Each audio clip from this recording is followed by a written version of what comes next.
In the remote hills of eastern Oregon, buried beneath decades of official silence, lies a truth so horrifying that local authorities suppressed it for over a century. Between 1852 and 1888, more than 800 pioneers vanished along a 20-mile stretch of the Oregon Trail, not to disease, not to accidents, but to something far more sinister.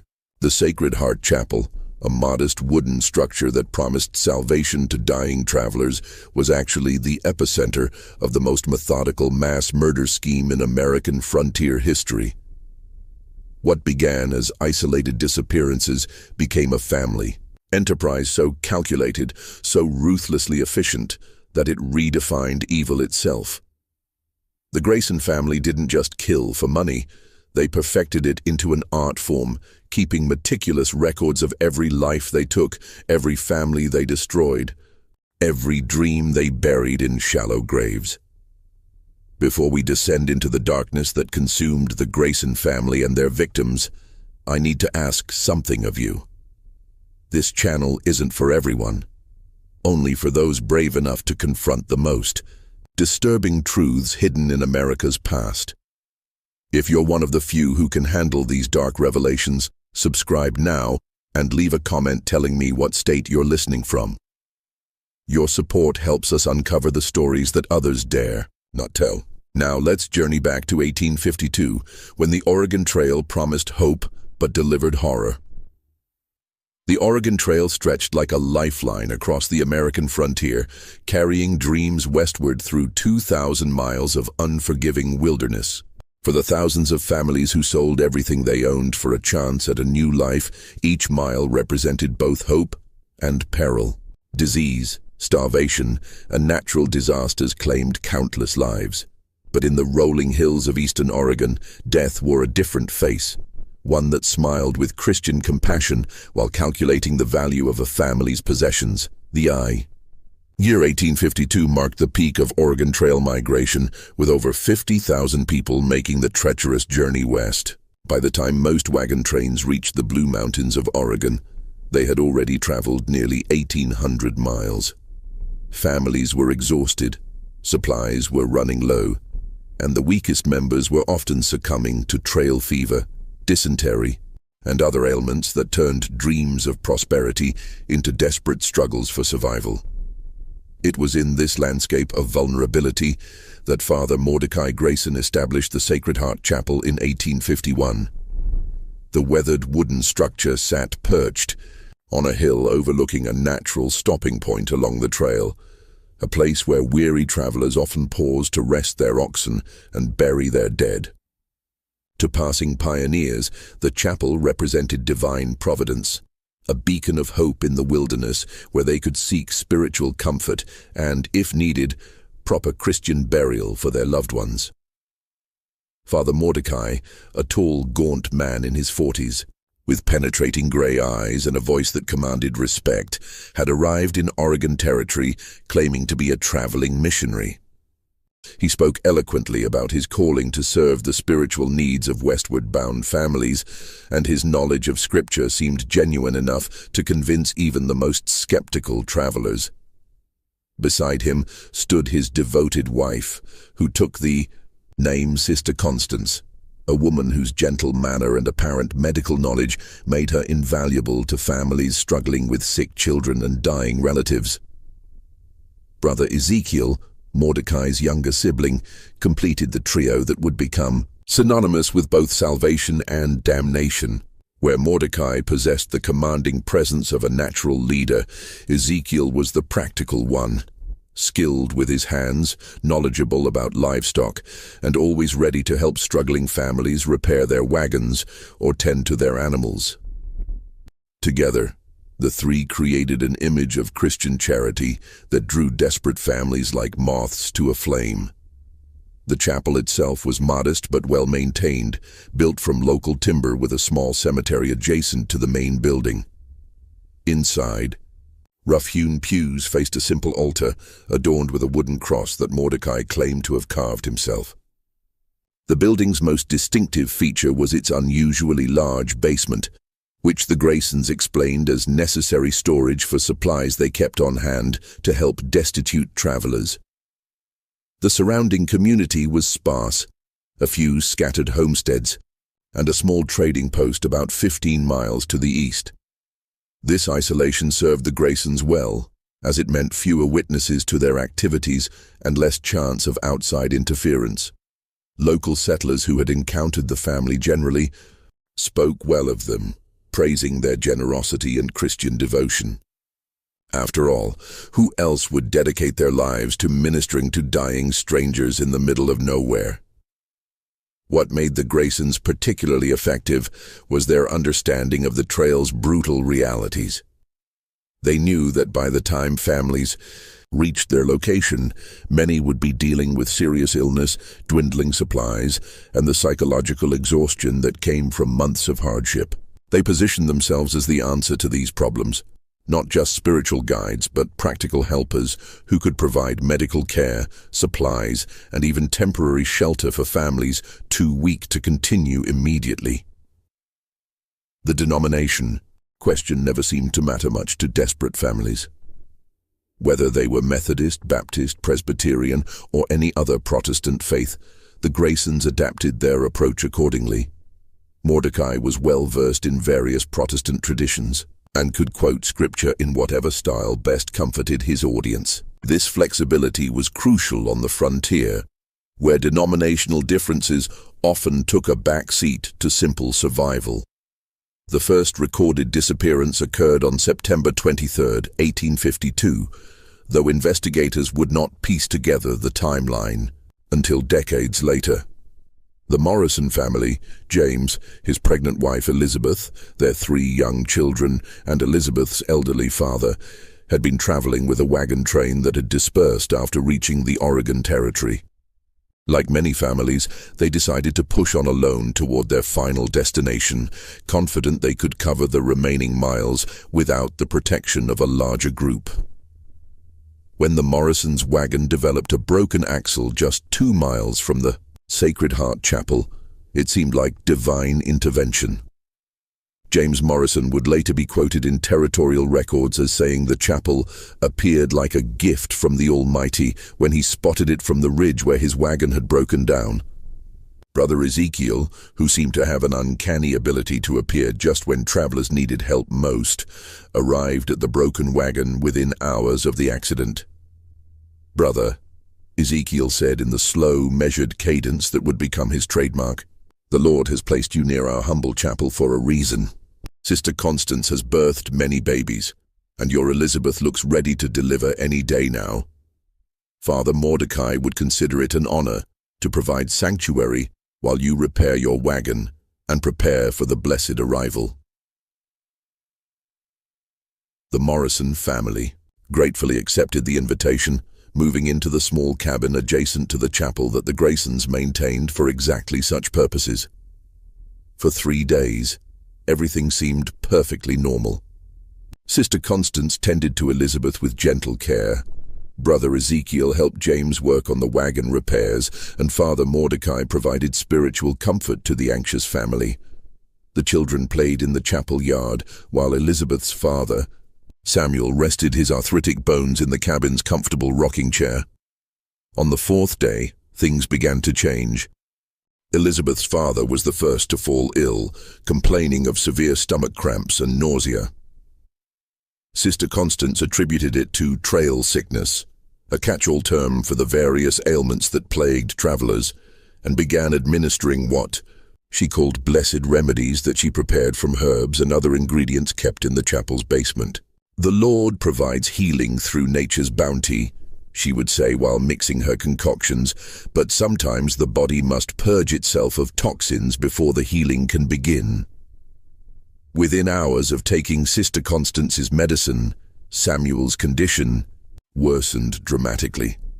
His skin took on a grayish pallor, his breathing became labored, and he began experiencing violent episodes of vomiting and diarrhea.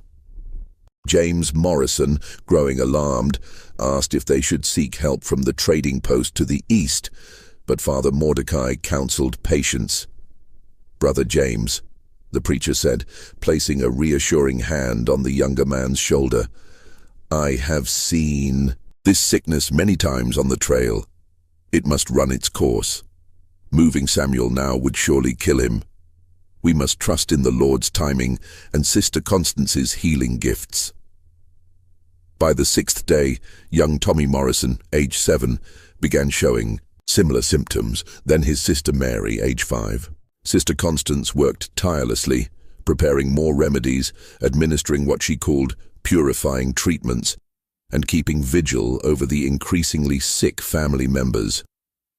To James and Elizabeth, still healthy but exhausted from caring for their loved ones, the woman seemed like a saint sent by God to help them through their trial.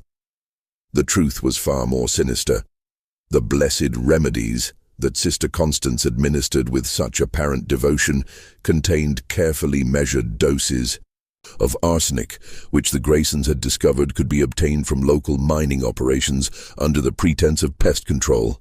The symptoms, the stomach cramps, nausea, skin discoloration, and eventual organ failure, perfectly mimicked those of various trail diseases, making the murders virtually undetectable to grieving family members who had already witnessed so much death and suffering during their journey west. Samuel Morrison died on the 7th day, followed by Tommy on the 9th and Mary on the 11th. Each death was accompanied by elaborate Christian rituals performed by Father Mordecai, who spoke movingly about the deceased joining their Heavenly Father and finding peace after their earthly suffering. The remaining family members, devastated by grief but grateful for the Graysons' spiritual support, never questioned the rapid succession of deaths. After all, entire families had been known to succumb to disease on the trail. What they didn't know was that each night, after the grieving survivors had exhausted themselves with weeping and prayer, Brother Ezekiel would systematically search through the family's possessions, making detailed inventories of everything of value. The Morrisons had been relatively prosperous back in Missouri, and their wagon contained fine furniture, quality tools, family heirlooms, and a substantial amount of gold coins that James had sewn into hidden pockets of his clothing. On the 12th day, James Morrison himself began experiencing the telltale symptoms. Elizabeth, now in the early stages of labor and terrified that she would lose her husband as well as her children and father, begged Sister Constance to do everything possible to save him. The woman's response would later be remembered as particularly chilling by those who eventually uncovered the truth. "My dear child," Sister Constance said, holding Elizabeth's trembling hands, "some illnesses are God's way of calling his children home. We must not question his wisdom, only trust in his mercy. Your husband will join your precious babies in paradise, and you will raise your new child, knowing that your family awaits you in glory." James Morrison died on the 14th day, just hours before Elizabeth gave birth to a son, who would live only long enough to be baptized by Father Mordecai. When Elizabeth herself succumbed to the same mysterious illness 3 days later, the entire Morrison family had been wiped out in less than 3 weeks. To any outside observer who might have inquired about the family's fate, the Graysons had a perfectly reasonable explanation.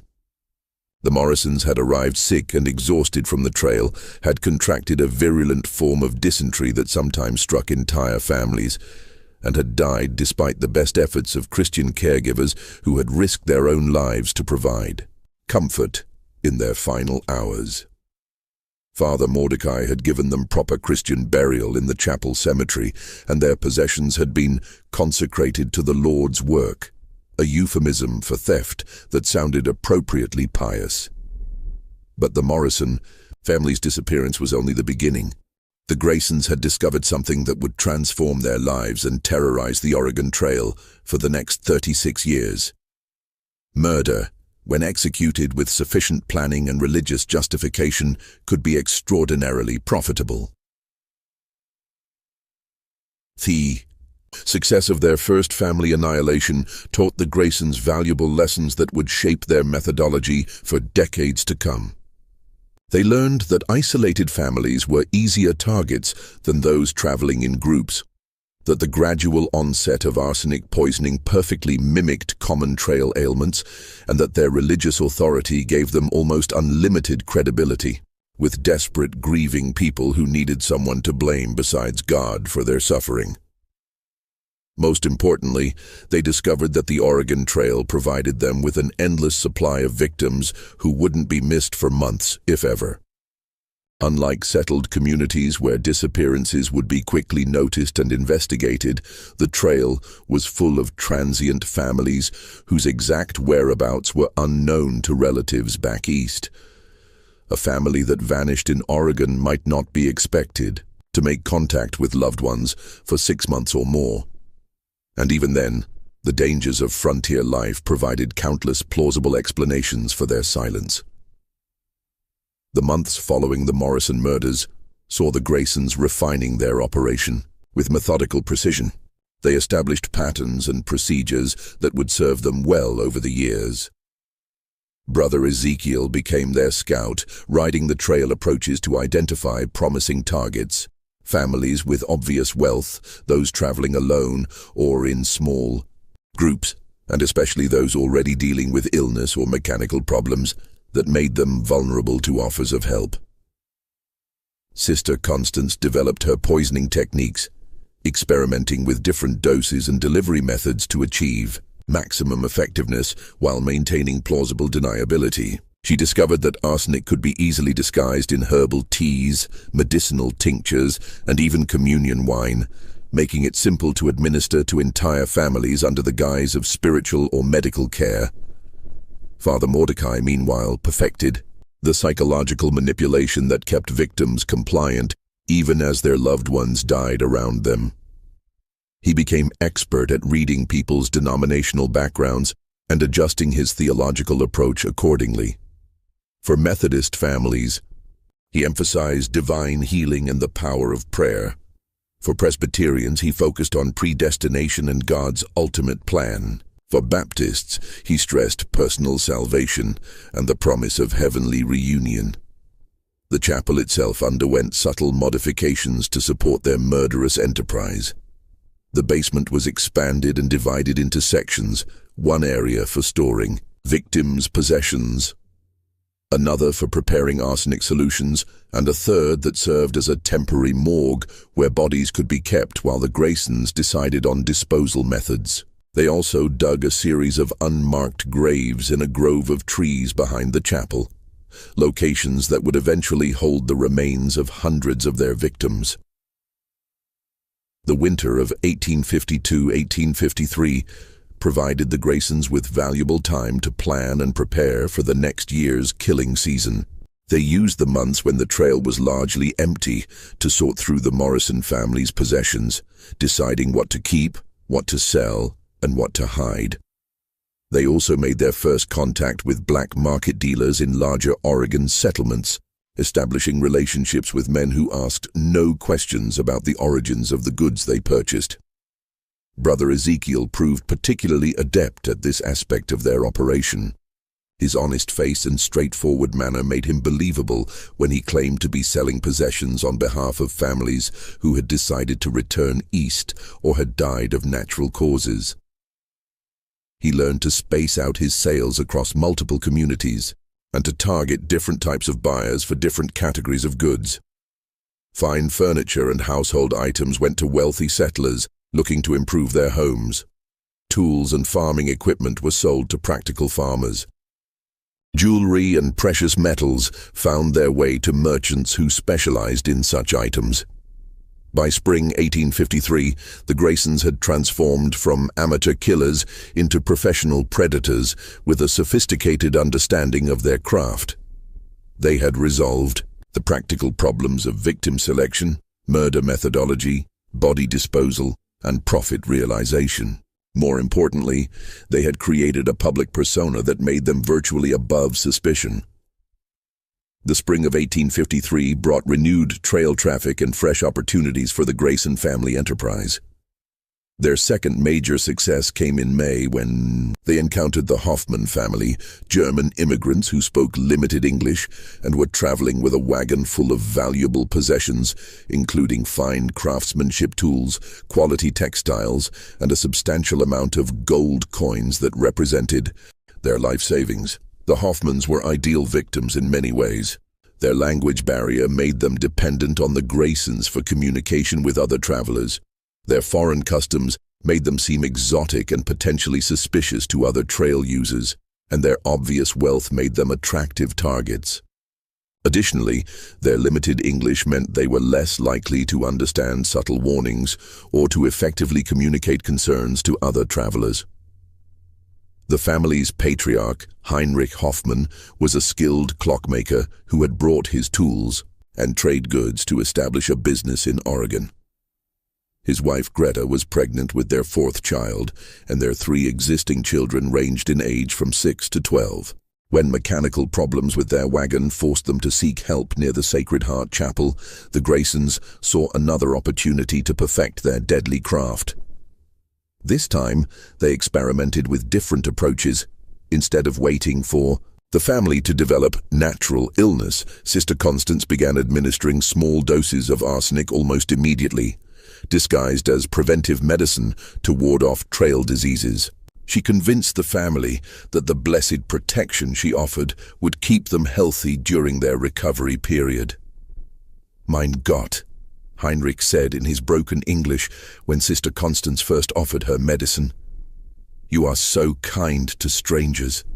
God will bless you for helping us."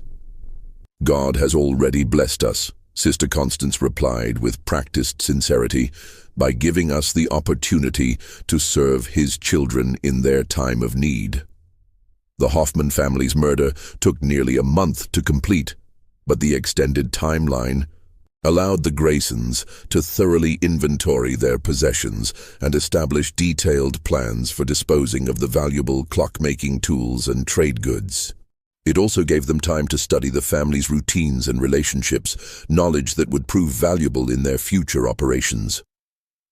By the end of 1853, the Graysons had successfully murdered 3 complete families totaling 16 people, and they had begun to see their operation as a business that required the same careful planning and attention to detail as any other profitable enterprise. They started keeping records, not just of their victims' possessions, but of their methods, their mistakes, and their successes. These records, discovered decades later in the chapel's hidden basement compartments, would eventually provide investigators with a horrifying window into the systematic nature of the Grayson family's crimes. Written in Father Mordecai's precise handwriting, the ledgers contained detailed entries for each family they murdered, including names, dates, possessions taken, disposal methods used, and profits realized from selling stolen goods. The entries were written in a cold, business-like style that treated human lives as inventory items. A typical entry might read, "Morrison family, 5 souls departed September-October 1852. Possessions included 2 gold coins, furniture items, quality tools, bodies interred in Grove Section C. Estimated profit $400. Method, arsenic via medicinal teas. Duration, 17 days. Lessons learned, reduce dose frequency to extend timeline and reduce suspicion." As word of the Graysons' charitable work spread along the trail, they began attracting victims actively seeking their help. Families who had heard about the good Christian folk who provided aid to travelers would sometimes seek out the Sacred Heart Chapel specifically, walking directly into the trap that the Graysons had so carefully constructed. The Graysons' methodical approach to mass murder evolved significantly during their second year of operation. They had learned from their early experiences that success required not just effective killing techniques, but also sophisticated systems for managing every aspect of their deadly enterprise. Father Mordecai, with his analytical mind and leadership skills, began treating their operation like a business that happened to involve murder rather than a series of random killings. The summer of 1854 marked a turning point in their methodology when they encountered the Weatherby family from Tennessee. Charles Weatherby was a former Confederate officer who had decided to seek his fortune in Oregon rather than rebuild his war-torn plantation. He traveled with his wife, Margaret, their twin daughters Sarah and Susan, aged 15, and Margaret's younger brother David, a skilled blacksmith who had brought his complete set of professional tools. What made the Weatherby case significant was not just their wealth, though Charles had converted most of his remaining assets into gold coins and jewelry that he kept hidden in a specially constructed compartment in his wagon, but their intelligence and natural suspicion. Charles had been a military officer, trained to notice details and assess threats. Margaret was an educated woman who had read extensively about trail dangers and was naturally cautious about trusting strangers. When the Weatherby wagon developed wheel problems near the chapel, Charles initially resisted the Graysons' offers of assistance. He had heard stories about travelers who had accepted help from strangers and never been seen again, and something about the isolated location and the convenient timing of Brother Ezekiel's appearance made him uneasy.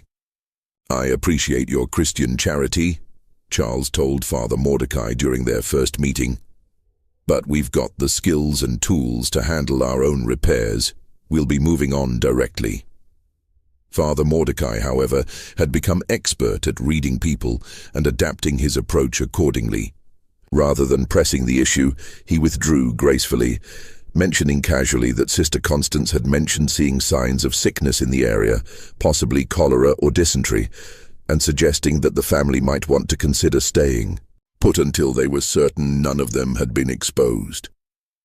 "Of course, Brother Charles," Mordecai said with apparent understanding. "A wise man protects his family. But I would feel remiss in my Christian duty if I didn't mention that Sister Constance has been treating several cases of trail fever in the past weeks. The symptoms can take time to manifest, and traveling while infected can spread the disease and weaken the body's defenses." The mention of disease had exactly the effect Mordecai intended. Margaret Weatherby, already exhausted from months of trail life and worried about her daughter's health, began to reconsider their quick departure. When young David developed a mild fever the next day, a fever that Sister Constance claimed was an early symptom of the regional sickness, the family's resistance crumbled. "Perhaps," Margaret suggested to her husband, "we should accept their offer of shelter, just until we're certain David isn't seriously ill." Charles agreed reluctantly, but his military training made him maintain a level of alertness that posed a challenge for the Graysons. Unlike their previous victims, who had been desperate and grateful, Charles watched everything with calculating eyes and asked pointed questions about the family's background and the fate of other travelers who had sought their help. The Graysons adapted by providing him with carefully crafted stories about their successful treatment of previous families. They showed him the chapel cemetery, pointing out graves that they claimed belonged to travelers who had arrived already dying and had received proper Christian burial. They even introduced him to testimonial letters, forged documents supposedly, written by grateful families who had recovered from serious illnesses and continued safely to their destinations. "Brother Charles," Father Mordecai said one evening as they sat on the chapel porch, "I understand your caution. A man who has served his country learns to trust carefully. But consider this. If we meant you harm, would we not have acted by now? Would we not choose easier targets than a trained soldier with weapons and watchful eyes?" The psychological manipulation was subtle, but effective. By acknowledging Charles's suspicions and military background, Mordecai made him feel respected and intelligent. By pointing out that he would be a difficult target, the preacher made the idea of being targeted seem less likely. Most importantly, by demonstrating apparent openness and honesty, he gradually lowered Charles's defenses. The actual murders of the Weatherby family took nearly 6 weeks to complete, representing the longest timeline the Graysons had yet attempted. Sister Constance began with extremely small doses of arsenic, administered through water that she claimed had been blessed for healing and recommended for preventing the spread of disease. The doses were so small that the symptoms developed, very gradually appearing to be natural illness rather than poisoning. David, the youngest and physically weakest member of the family, succumbed first. His death seemed to confirm Sister Constance's warnings about the regional sickness, and the family's gratitude for her care during his final days made them even more trusting of her medical knowledge. Margaret was next, developing symptoms that Sister Constance attributed to the strain of nursing David through his illness. Charles, trained to analyze battlefield situations, began to notice patterns that disturbed him. The fact that he and his daughters remained healthy while the others grew sick, the peculiar nature of the symptoms, and the Graysons' consistent presence during the worst moments of each family member's illness, all contributed to a growing sense of unease. His suspicions reached a crisis point when he discovered Brother Ezekiel examining the contents of his wagon late one night. When confronted, Ezekiel claimed he had been checking to ensure that their possessions were secure and that wild animals hadn't gotten into their supplies. The explanation was plausible, but Charles's instincts told him otherwise. "Margaret," he said to his dying wife the next morning, "I think we need to leave this place. Something isn't right here." But Margaret was too weak to travel, and moving her would likely have killed her. Charles found himself trapped between his growing suspicions and his love for his family. He couldn't abandon his dying wife, but he also couldn't shake the feeling that staying would doom them all. The resolution came when Charles made a discovery that confirmed his worst fears. While searching for medical supplies in the chapel basement, he stumbled upon a hidden compartment containing possessions that clearly belonged to other travelers. Items that were too personal and too valuable to have been willingly abandoned by their owners. Among the hidden possessions, he found a child's doll that showed signs of recent ownership, a pocket watch engraved with a name he didn't recognize, and most damning of all, a letter addressed to someone in Oregon City that bore a recent date but had obviously never been sent. The letter, written in a woman's handwriting, described arriving safely at a chapel and thanking God for the kindness of the Christian family who was caring for her sick children. Charles realized that he had discovered evidence of previous murders, and that his family was being systematically poisoned by the very people who claimed to be saving them. But his realization came too late. Margaret died that night, and he awoke the next morning feeling the familiar symptoms that had preceded each family member's death. What Charles didn't know was that the Graysons had been watching him carefully, had noticed his growing suspicions, and had decided to accelerate his poisoning before he could act on his concerns. Father Mordecai had slipped a massive dose of arsenic into Charles's evening meal, ensuring that the former soldier would be too weak to pose a threat. As Charles lay dying, his twin daughters at his bedside, he made a desperate attempt to warn them about the Graysons' true nature. But his words were dismissed as the ramblings of a fevered mind, and the girls continued to trust the people who were slowly murdering them. The Weatherby case taught the Graysons several important lessons. First, that intelligent, suspicious victims required more sophisticated manipulation techniques. Second, that extending the murder timeline, while riskier, actually made their crimes more believable and profitable. Third, that they needed better methods for detecting and managing victims who became suspicious of their activities.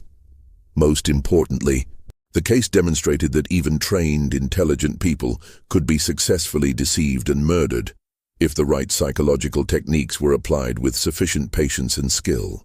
This realization gave the Graysons confidence to target increasingly wealthy and prominent families, knowing that their methods could overcome even the most careful and suspicious travelers.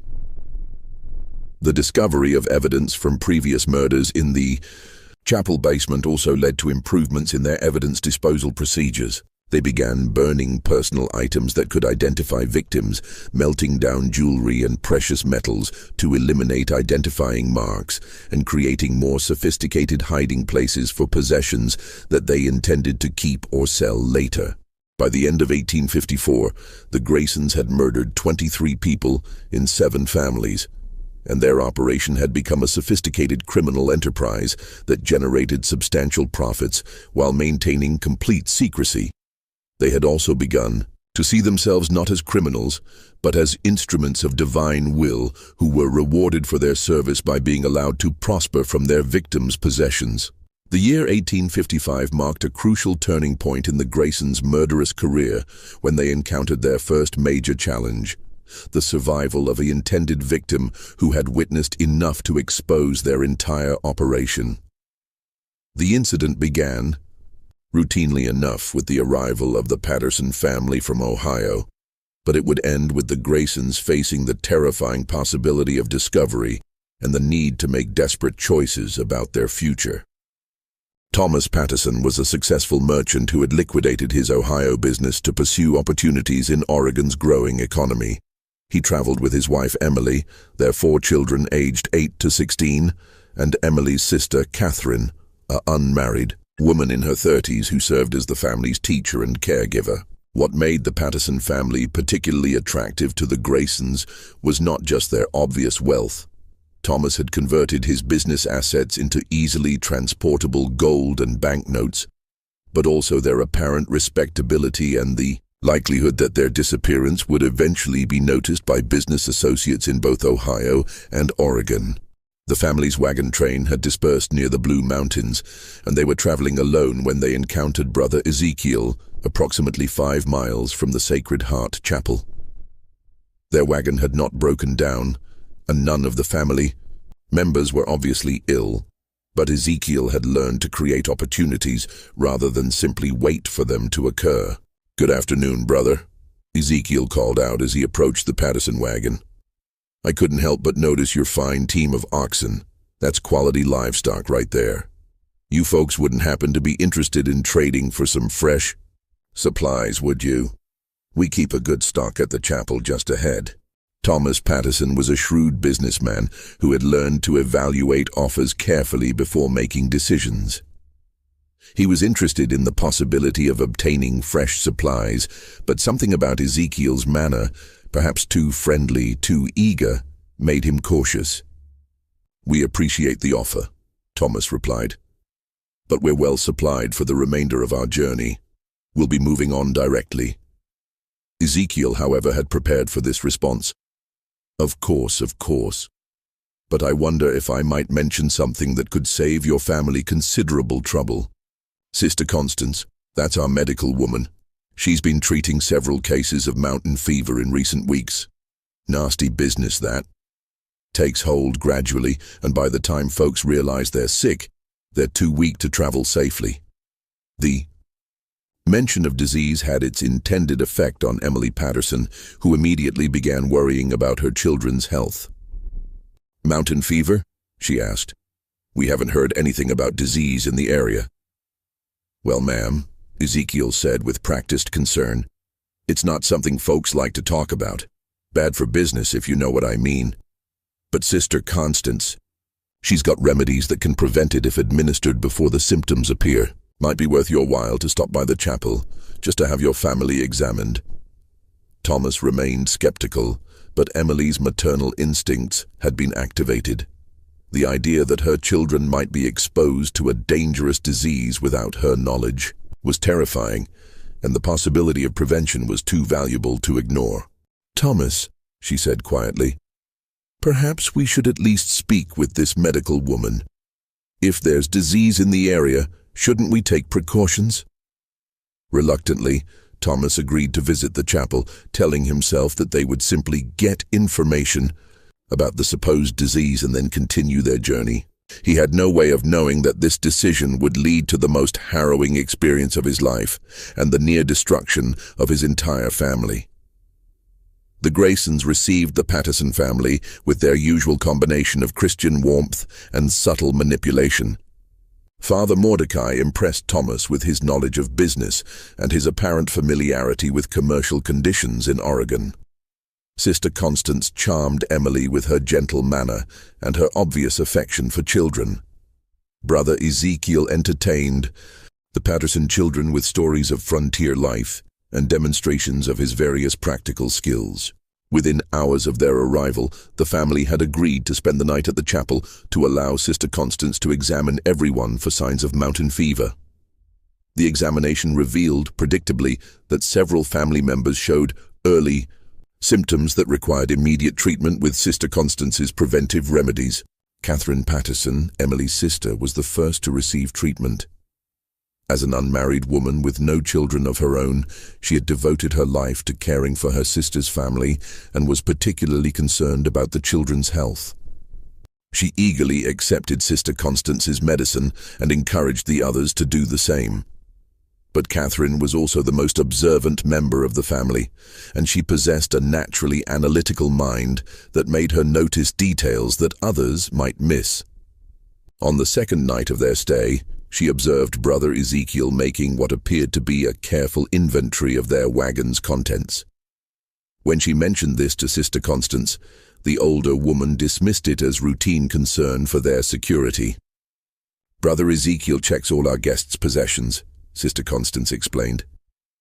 "We've had problems with theft in the past, and we want to ensure that nothing goes missing while families are under our care." The explanation seemed reasonable, but Catherine continued to notice small details that troubled her.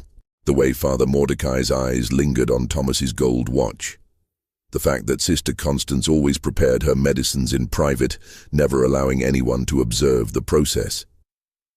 The peculiar coincidence that every family member who received treatment seemed to develop symptoms that required additional treatment. Catherine's suspicions reached a critical point on the fourth day, when she discovered Sister Constance adding a white powder to the medicine intended for young Timothy Patterson, the family's youngest child. When Catherine asked about the powder, Sister Constance claimed it was blessed salt that enhanced the healing properties of the herbs. But Catherine had grown up in Ohio, where her father had been a pharmacist, and she recognized the crystalline appearance of the powder as inconsistent with ordinary salt. More importantly, she noticed that Sister Constance became nervous and defensive when questioned about her methods, quite different from the serene confidence she usually displayed. That evening, Catherine made a decision that would save her life and the lives of her surviving family members. Instead of taking her prescribed medicine, she pretended to drink it while actually spitting it into a handkerchief. She also managed to convince young Timothy to do the same, telling him it was a game they could play together. The results were dramatic and terrifying. While Thomas, Emily, and the three older children continued to weaken from their treatments, Catherine and Timothy remained healthy.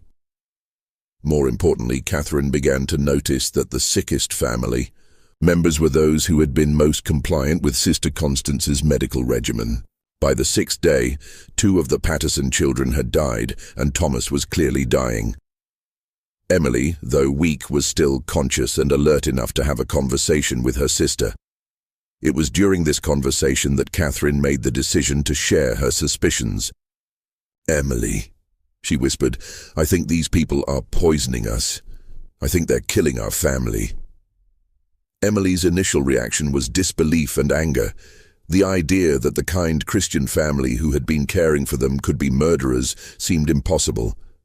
But as Catherine explained her observations and the pattern of symptoms, Emily began to see the horrible truth. "What can we do?" Emily asked. "Thomas is dying, the children are dying, and we're too weak to travel." Catherine had been preparing for this question. "We have to get away from here, even if it kills us. Staying here will definitely kill us. And we have to take Timothy. He's the only other one who hasn't been taking the medicine." The escape plan that Catherine devised was desperate and dangerous, but it represented their only chance for survival. She waited until the early hours of the morning when the Graysons were asleep, then helped Emily and Timothy slip out of the cabin. Thomas was too weak to move, and the older children were unconscious, but Catherine made the agonizing decision to leave them behind rather than risk the lives of those who might still be saved. The three survivors made their way to the family wagon, where Catherine had hidden some of their gold and essential supplies. But as they were preparing to leave, they heard footsteps approaching from the chapel. Father Mordecai, apparently alerted by some sound, was coming to investigate. "Quick," Catherine whispered. "Hide in the wagon bed under the canvas. Don't make a sound no matter what happens."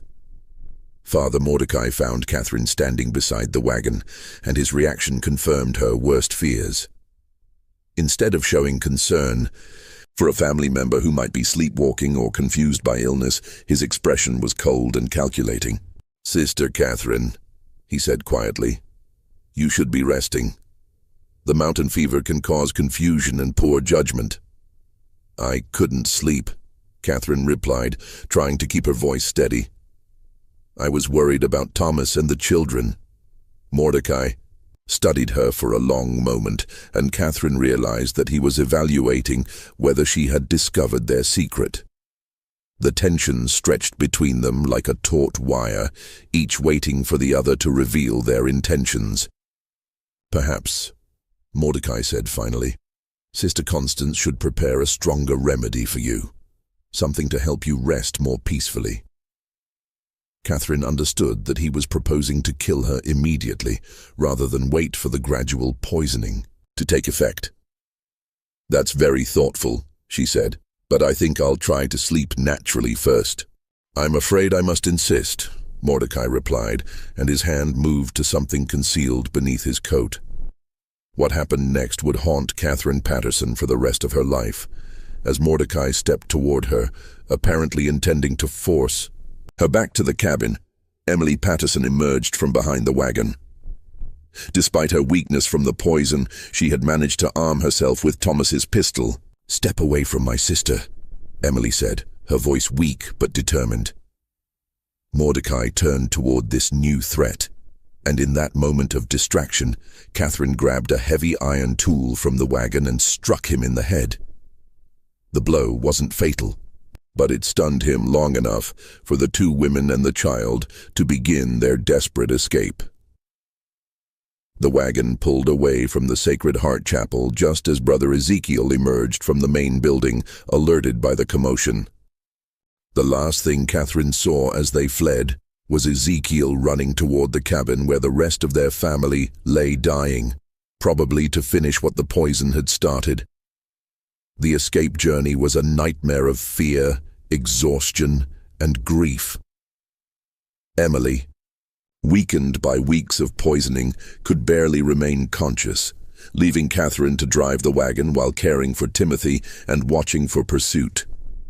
They had no clear idea where they were going, only the desperate knowledge that they had to reach help before the Graysons could catch them or the poison could claim Emily's life. For 3 days, they traveled through unfamiliar territory, following what appeared to be old hunting trails and hoping to encounter other travelers or settlements. Timothy, traumatized by the loss of his family and the terrifying escape, barely spoke. Emily drifted in and out of consciousness, sometimes calling for her dead children and husband. On the 4th day, they encountered a military patrol from Fort Dalles, soldiers who were investigating reports of Indian activity in the area. Catherine's story of murder and poisoning at the Sacred Heart Chapel was so extraordinary that the patrol leader initially assumed she was delirious from illness or trauma. But Catherine had brought evidence with her, a vial of Sister Constance's medicine that she had saved, samples of the white powder she had seen being added to the treatments, and several items from their wagon that she had observed Brother Ezekiel examining suspiciously. Most importantly, she had Emily as a witness. And although Emily was barely coherent, her symptoms were consistent with arsenic poisoning.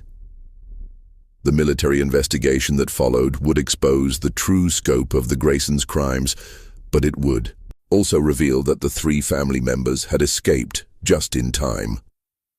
When soldiers arrived at the Sacred Heart Chapel, they found Thomas Patterson and his 3 older children dead, their bodies showing clear signs of arsenic poisoning.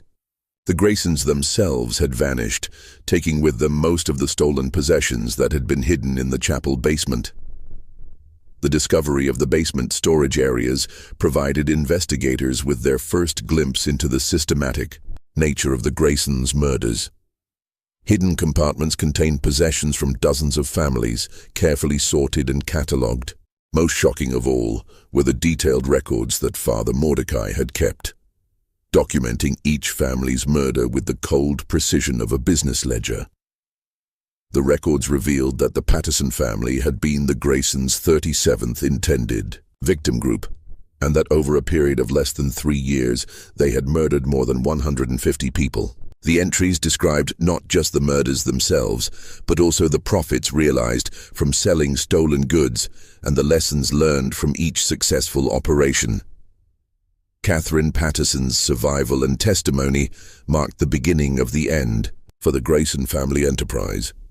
But it would take years for authorities to fully understand the scope of their crimes and track down the perpetrators. Meanwhile, the knowledge that such evil could hide behind a facade of Christian charity sent shockwaves through trail communities and fundamentally changed how travelers approached strangers offering help. The psychological impact on the 3 survivors was devastating and permanent.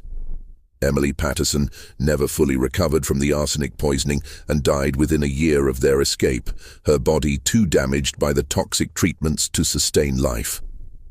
Timothy grew to adulthood bearing the scars of his childhood trauma, never able to trust religious authorities and plagued by nightmares about the chapel and the deaths of his family members.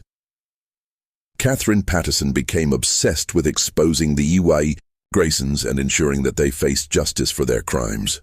She provided testimony to military investigators, territorial authorities, and eventually federal marshals, becoming the primary witness whose survival made prosecution possible. Her detailed recollections of the family's methodology and the contents of their secret records would prove crucial in understanding the full extent of their criminal enterprise. But the Graysons had not been idle during their escape from the Sacred Heart Chapel. With years of experience in covering their tracks and substantial financial resources accumulated from their victims, they had prepared for the possibility of discovery and had developed contingency plans for continuing their operations in new locations. The manhunt for the Grayson family began in earnest in the fall of 1855, but the fugitives had several crucial advantages that allowed them to evade capture for nearly 2 years. They possessed detailed knowledge of remote areas throughout Oregon Territory, substantial financial resources from their years of murder and theft, and most importantly, the ability to create new identities and establish themselves in communities where their past was unknown. Federal Marshal William Hendricks, assigned to lead the investigation, faced challenges unlike any he had previously encountered. The Graysons were not ordinary criminals who had committed a single crime and fled. They were organized killers who had operated successfully for years by exploiting the trust and vulnerability of their victims. Their religious facade had been so convincing that many people who had encountered them refused to believe they were capable of murder.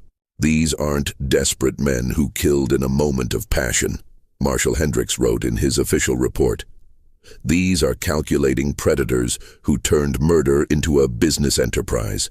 They understand how to manipulate people's faith and charity for evil purposes, and they have the resources and intelligence to reinvent themselves whenever necessary."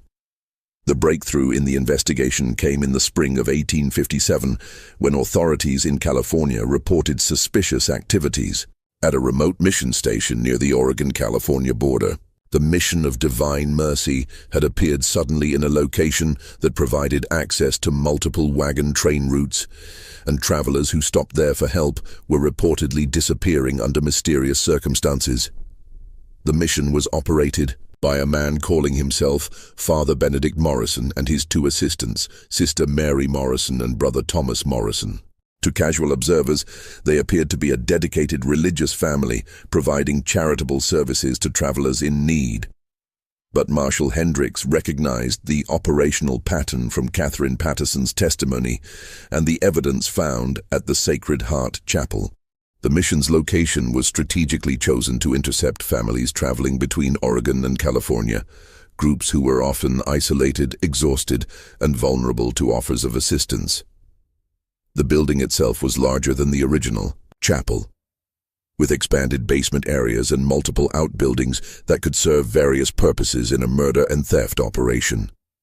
Most significantly, local authorities in Northern California had received reports of missing families that matched the Graysons' preferred victim profile.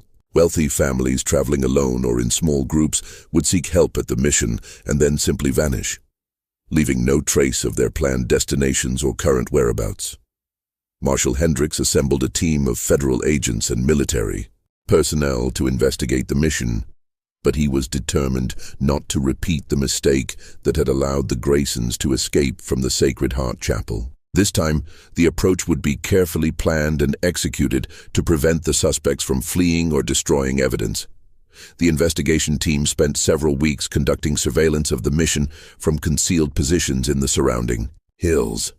What they observed confirmed their worst suspicions. The Morrison family was indeed the Graysons, and they had not only resumed their murderous activities, but had refined their methods based on their previous experience. During the surveillance period, agents witnessed the arrival of the Henderson family from Missouri, a prosperous farming family with 4 children who were traveling to California to establish a new homestead.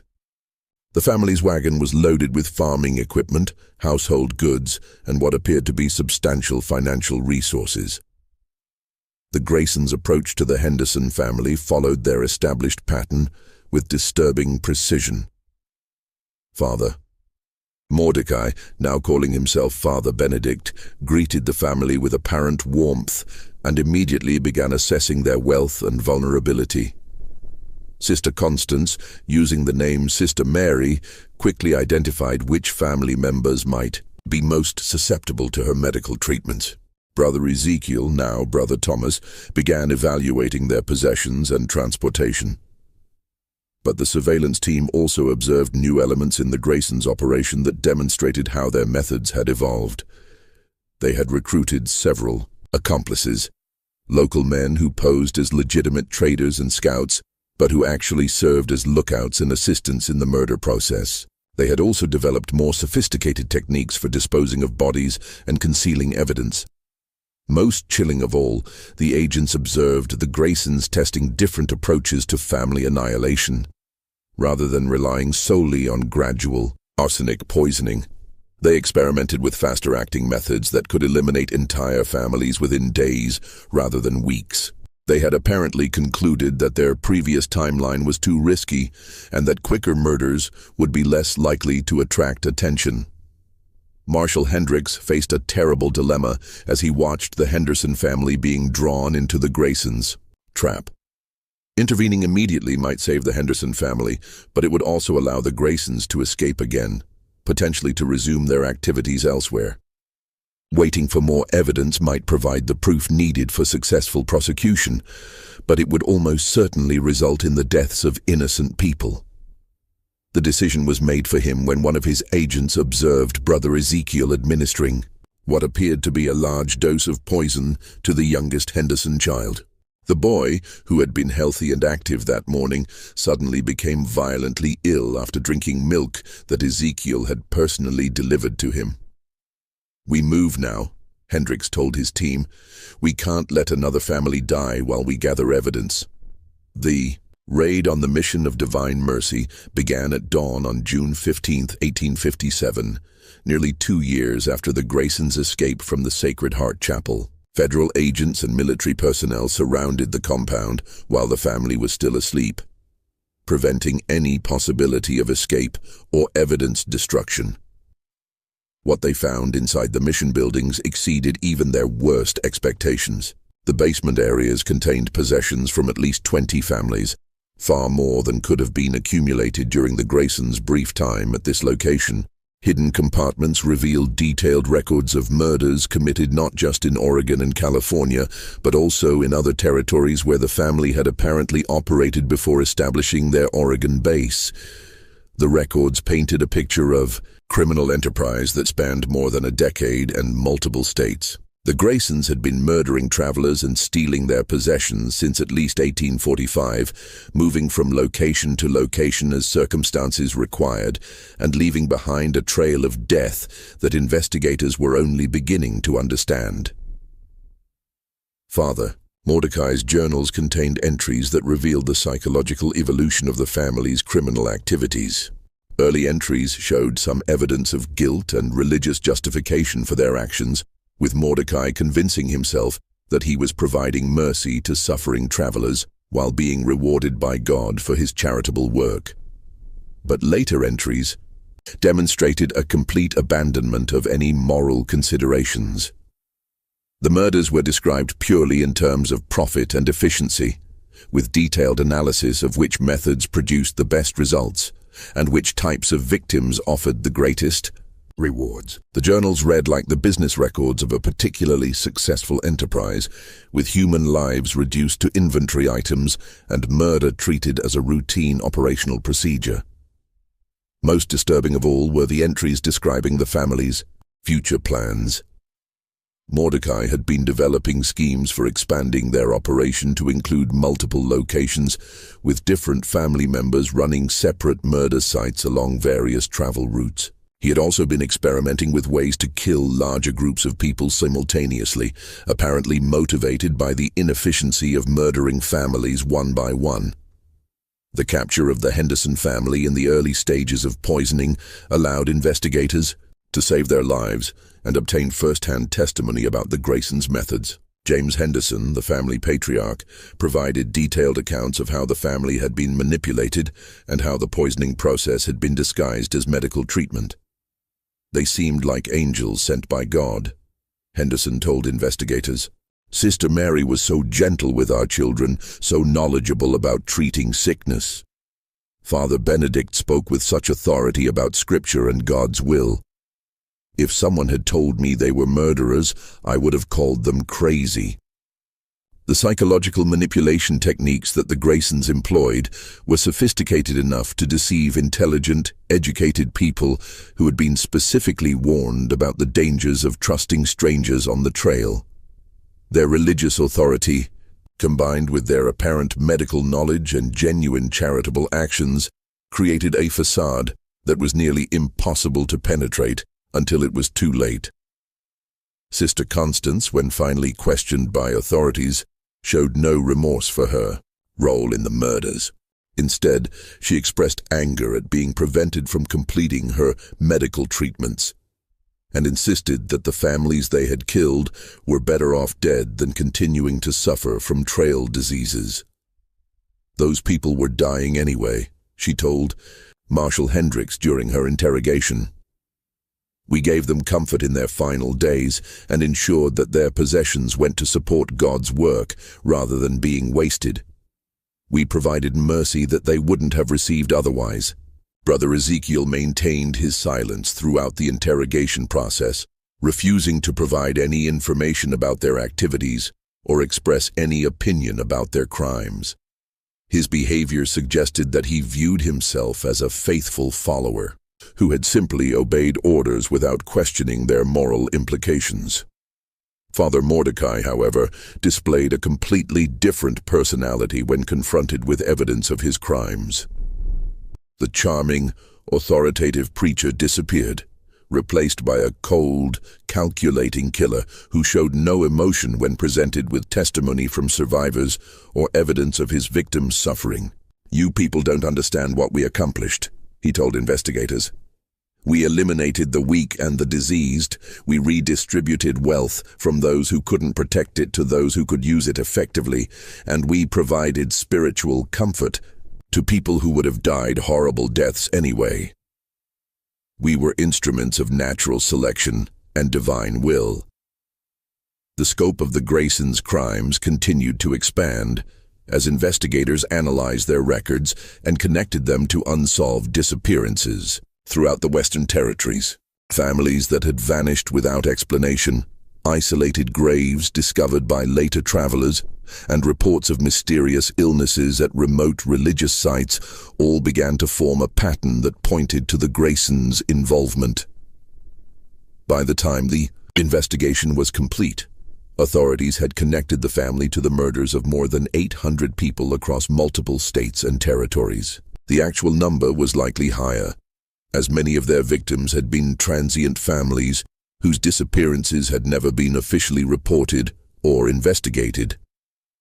The trial of the Grayson family began in September 1857 and quickly became one of the most sensational criminal proceedings in American frontier history. The prosecution, led by Territorial Attorney General Samuel Morrison, faced the challenge of presenting evidence of crimes that had been carefully concealed and victims who were no longer alive to testify. The key to the prosecution's case was the meticulous records that Father Mordecai had kept throughout their criminal career. These journals provided detailed accounts of individual murders, methods used, possessions stolen, and profits realized, written in Mordecai's own handwriting and containing information that only the perpetrators could have known. The records served as confessions that could not be disputed or explained away. Catherine Patterson's testimony provided crucial context for understanding how the murders were carried out and how the family had been able to deceive their victims so effectively. Her survival story demonstrated both the systematic nature of the Graysons' methods and the psychological manipulation techniques they employed to maintain control over their victims. The Henderson family's testimony showed that the Graysons had continued and refined their murderous activities even after their escape from the Sacred Heart Chapel. Their account of the attempted murders at the Mission of Divine Mercy proved that the family had learned from their previous mistakes and had developed even more efficient methods for killing entire families quickly. Perhaps most damaging to the defense was the physical evidence found at both the Sacred Heart Chapel and the Mission of Divine Mercy. Investigators had discovered not just possessions from murdered families, but also the tools and supplies used in the poisoning process. Detailed maps showing the locations of unmarked graves and correspondence with black market dealers who had purchased stolen goods. The defense attorneys attempted to argue that the family had been providing legitimate medical care to sick travelers and that the deaths had been caused by diseases contracted during trail travel rather than deliberate poisoning. They suggested that the possession of other families' belongings could be explained by legitimate purchases or inheritance from grateful patients who had died despite their care. But the prosecution was able to demonstrate that the patterns of death at locations operated by the Graysons were statistically impossible unless deliberate murder was involved. Expert medical testimony confirmed that the symptoms described by survivors were consistent with arsenic poisoning rather than natural trail diseases. Most importantly, the family's own records clearly described their activities as murder committed for profit rather than medical treatment provided for charitable purposes. The trial lasted 6 weeks and attracted national attention as newspapers across the country reported on the systematic murder of trail families by people posing as Christian missionaries. The case highlighted the vulnerability of westward migrants and the ease with which predators could exploit the trust and desperation of families seeking help in isolated areas. Father Mordecai Grayson was convicted on charges of multiple murder and sentenced to death by hanging. Sister Constance Grayson was also convicted of murder and sentenced to life imprisonment, making her one of the first women in American frontier history to receive such a severe sentence for criminal activity. Brother Ezekiel Grayson was convicted as an accessory to murder and sentenced to 20 years in territorial prison.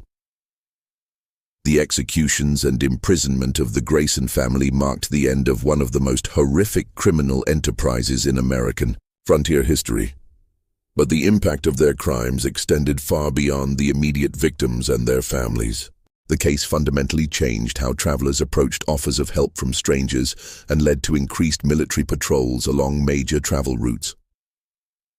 Religious communities throughout the frontier territories were forced to confront the reality that their faith and charitable instincts could be exploited by predators who understood how to manipulate Christian charity for evil purposes. Many legitimate missionaries and religious workers found that their efforts to help travelers were met with suspicion and fear as people struggled to distinguish between genuine charitable work and potential criminal activity. The Graysons' crimes also exposed significant weaknesses in frontier law enforcement and communication systems. The family had been able to operate for more than a decade without detection, partly because there was no effective way for authorities in different territories to share information about suspicious activities or missing persons. The case led to improvements in inter-territorial communication and the establishment of more systematic approaches to investigating missing persons reports. Catherine Patterson, the survivor whose testimony had been crucial to the prosecution, never fully recovered from her traumatic experience with the Grayson family. She spent the remainder of her life advocating for improved protection of travelers and working with law enforcement agencies to identify and investigate suspicious activities at remote religious sites. Her nephew Timothy, the young boy who had survived the family's attempted murder, grew to adulthood bearing psychological scars that affected his entire life. He never married, never had children of his own, and spent his adult years working as a frontier guide, helping other families avoid the dangers that had destroyed his own family. The physical locations where the Graysons had operated were abandoned and eventually destroyed by local communities that wanted to eliminate all traces of the horrible crimes that had been committed there. The Sacred Heart Chapel was burned to the ground in 1858, and the Mission of Divine Mercy was dismantled and its materials used for other construction projects. But the psychological impact of the Graysons' crimes lingered for generations. Families throughout the Western Territories told stories about the false missionaries who had murdered hundreds of innocent people, using these tales as warnings about the dangers of trusting strangers who offered help on isolated trails. The case also raised disturbing questions about the nature of evil and the capacity for ordinary people to commit extraordinary crimes. Father Mordecai, Sister Constance, and Brother Ezekiel had not been obviously deranged or visibly dangerous individuals. They had been intelligent, articulate people who had successfully posed as charitable Christians for more than a decade. Their ability to maintain their facade while systematically murdering innocent families challenged fundamental assumptions about human nature and the reliability of religious authority. The case demonstrated that evil could be methodical, organized, and sustained over long periods by people who appeared to be pillars of their communities. Perhaps most disturbing of all was the realization that the Graysons had genuinely believed that their actions were justified and had convinced themselves that they were performing a service by eliminating weak and diseased travelers while redistributing their possessions to more deserving recipients. Their self-righteousness and lack of remorse suggested a form of moral corruption that was far more dangerous than simple greed or desperation. The legacy of the Grayson family murders serves as a reminder that the American frontier was shaped not just by the courage and determination of honest pioneers, but also by the predators who sought to exploit their vulnerability and trust. The 800 people who died at the hands of the false missionaries represent a dark chapter in the story of westward expansion, a chapter that reveals the full range of human capacity for both good and evil. Their story stands as a testament to the importance of vigilance, the dangers of blind trust, and the terrible price that innocent people can pay when evil disguises itself as righteousness. In the end, the Graysons' crimes remind us that the most dangerous predators are often those who understand exactly how to exploit our noblest instincts for their own malevolent purposes. Today, more than a century and a half after the Graysons met their justice, their story continues to haunt the collective memory of the American West. the families they destroyed, the trust they betrayed, and the lives they cut short serve as permanent reminders that evil can flourish anywhere. Human vulnerability and desperation create opportunities for exploitation. The courage of survivors like Catherine Patterson, who risked everything to expose the truth and seek justice for the dead, provides a counterpoint to the darkness of the Graysons' legacy. Her testimony not only brought the killers to justice, but also saved countless future lives by alerting authorities and the public to the dangers posed by predators who used religious authority to mask their criminal activities.